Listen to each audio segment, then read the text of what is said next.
After much controversy, the first Tropes vs. Women in Video Games video has finally been released. The first 20 minutes is an interesting history lesson on how the damsel in distress has been included in video games for decades. No one I have talked to has an issue with any of the points Anita brings up in that portion of the video, since all are backed up with a plethora of examples that are easily understandable. The problem with female characters in video games is similar to the problem with violence in games, in that neither issue is new, and neither has really been addressed properly. It is easy to focus on the sexuality in games, but figuring out the root problem of why female characters in games have such a limited role is much more difficult. The points that Anita brings up in the history lesson are entirely valid. There are plenty of female characters that are weak and helpless. Having played hundreds of games and analyzed dozens of unique female characters, it is my understanding that believable female characters are very difficult to write. In some games, it may be the writer's method of creating a temporary power trip for the main character to try and rescue the damsel, but even when a game includes a non-damsel female character, her role is extremely limited. Take Anya in Gears of War or Cortana in Halo Combat Evolved. Both female characters are well scripted and have excellent roles, but they're both in non-combat intelligence roles. They help the player analyze the situation and assess the best possible method for continuing forward progress, but due to physical limitations, cannot directly assist in taking down enemies. The problem is that creating a believable female character who actively engages in physical combat is almost impossible. There have been a few exceptions in games and movies, but these are extremely rare. Even Ellen Ripley, hailed by science fiction fans as the pinnacle of the badass female character, was more likely to logically sort out a problem with words rather than resorting to force of action. This is one of the reasons why female characters who do prefer brute force over words are more closely identifiable to male characters than their female counterparts. Zelda wasn't able to actively fight the forces of evil in Ocarina of Time until she became the blatantly masculine Sheik. Similarly, Private Vasquez in Aliens was visually more like her male counterparts than Ripley, which made her somewhat brutish role believable. Even Samus, hailed by gaming nerds as one of the only good female action heroes, is not identifiably female until she removes her helmet. As a kid, I was completely surprised to find out that Samus was, in fact, a female character, because her character design has no identifiably female features. But the personality and looks of the female character is only part of the problem. The meat of the issue is that writing a believable female character, no matter what the role, is extremely difficult to do. Male characters are very easy to simplify without losing their believability. Master Chief, main character from the Halo franchise, is a well-written character despite having fewer lines than his female AI counterpart, because his actions do actually say more about his personality and his abilities than anything he could ever say. Gordon Freeman, the main character from the Half-Life series, never has a single spoken line, but is still able to be a mostly believable character in a series hailed for its incredible story. What Anita failed to mention were those examples where female characters become more badass while still maintaining their overall believability. It is especially obvious when we compare two female characters that I brought up earlier. Cortana and Anya started out in very similar roles, but have since digressed into completely different characters.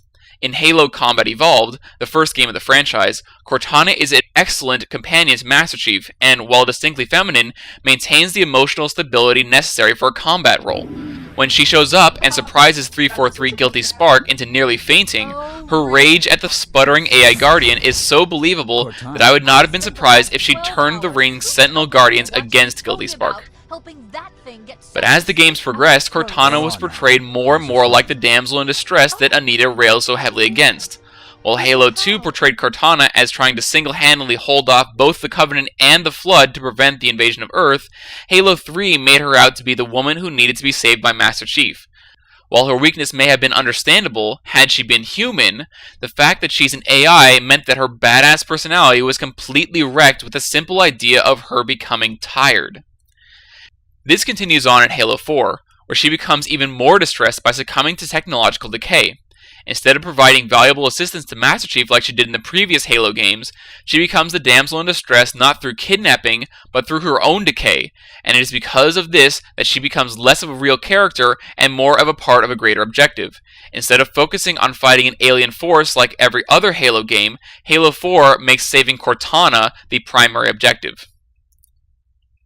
Gears of War's Anya starts out in a similar path, but goes in a completely different direction. In the first 2 games, she's the intelligence officer, providing direct information and instructions to Marcus and Dom in order to help them through pretty much every situation they encounter. When they need her, she's there, providing whatever she can to keep them going. That changed in Gears of War 3. Instead of continuing to be the eye in the sky for the main characters, she puts on the same armor, equips the same weapon, and begins fighting just like everyone else. I may have missed having Anya providing the intelligence necessary to forward the plot in a believable manner, but it would be a blatant lie to say that she wasn't great in a firefight. The great thing is that she's not alone. There are a small handful of games with believable female protagonists. Faith, from 2008's Mirror's Edge, was a wall-running escape artist, able to ignore gunfire in order to get from point A to point B. Lara Croft, from the 2013 reboot of Tomb Raider, is also an extremely strong female character who maintains a surprising level of believability. This is a bit ironic since the previous versions of Lara Croft painted her as an unbelievably big-breasted babe who represented the very pitfall that many writers end up finding themselves in when trying to create an adventurous female. There are 2 main problems that come up when writers are creating female characters. The first is that a lot of time writers seem to have a problem coming up with believable conversations between any of the characters. Outside of mission-related information, many games fail to have any sort of interaction between the characters. Cortana talks to Master Chief in cutscenes, but aside from the occasional line of dialogue, there is very little conversation between them. Even Half-Life 2's glorious in-game conversations are just a small part of the overall gameplay. Most of the time, the mute Gordon Freeman is simply shooting his way through enemy after enemy. This wouldn't normally be very obvious, but it's unfortunately coupled with the fact that game developers seem set on flaunting female characters' quote-unquote assets. While this is especially prevalent in older titles, such as the older Tomb Raider games, newer games are still very likely to focus more on the feminine figure than on her personality. Bayonetta, Rain from the Blood Rain series, and pretty much every female character in every Soul Calibur game are all hypersexualized to a borderline pornographic degree. And before you write off this problem as strictly one with Japanese games, take a look at how Cortana has evolved over the years. The changes between the first 3 Halo games might be written off as greater detail, but the trend clearly shows that her breasts are expanding.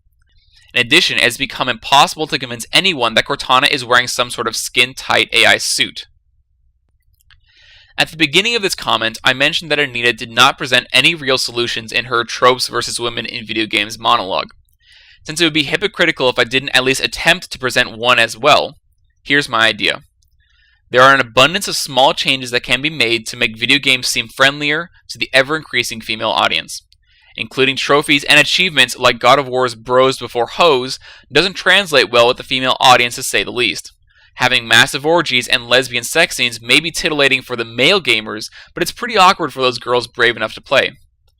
There will always be an audience for Leisure Suit Larry type material, but if we're trying to be as inclusive as geeks and nerds normally claim to be, we should consider whether or not the material actually forwards the storyline or whether it's simply included for shock value. There are also things that can be done on a much greater level. Since it's unrealistic to say that more games should feature female protagonists, I suggest that game developers spend less time focusing on the female body and more time focusing on the female personality. Take the time to study some awesome female characters in video games, movies, books, and other forms of literature, and figure out what makes them so great while still maintaining their believability.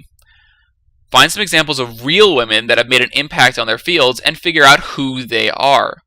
I know this is making the problem seem much simpler, but we already know it's possible to create believably badass female characters. The trick is using what we already know and applying it to what we're trying to make. For more of my comments, hit on to sidestorygames.com and click on the Carmine's Comments tab.